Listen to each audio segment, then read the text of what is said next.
ఈరోజు మనం మాట్లాడుకునే టాపిక్ కఫ్ అంటే దగ్గు. హలో అండి, నేను డాక్టర్ ప్రశాంత్, ఎండి పల్మనాలజీ, మీ lung care specialist, Arushi hospital, Warangal. దగ్గు అంటే డిసీజ్ అనుకుంటున్నారా? కాదండి. దగ్గు మనకు ఒక సెక్యూరిటీ అలారం లాగా, అంటే ఒక ప్రొటెక్టివ్ రిఫ్లెక్స్.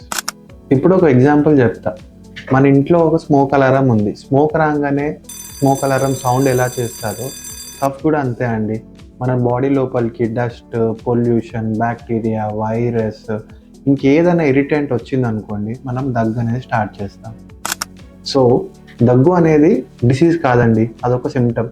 మన బాడీ చెప్తుంది, నా ఎయిర్వేస్లో, నా లంగ్స్లో ఏదో ప్రాబ్లం ఉంది, ఒకసారి చెక్ చేయించుకోమని.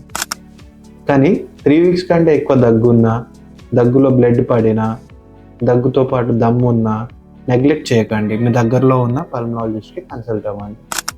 దగ్గుని ఆపడం కన్నా అసలు దగ్గు ఎందుకు వచ్చిందో తెలుసుకోవడం ఇంపార్టెంట్. Thank you. ఎవరైతే ఇలాంటి సమస్యలతో బాధపడుతున్నారో మన ఆరుషి హాస్పిటల్లో ఉచితంగానే చూస్తున్నాము. మీకు కానీ మీకు తెలిసిన వాళ్ళలో ఎవరికైనా ఇలాంటి సమస్యలతో బాధపడుతున్నారో వాళ్ళకి ఈ విషయాన్ని షేర్ చేయండి.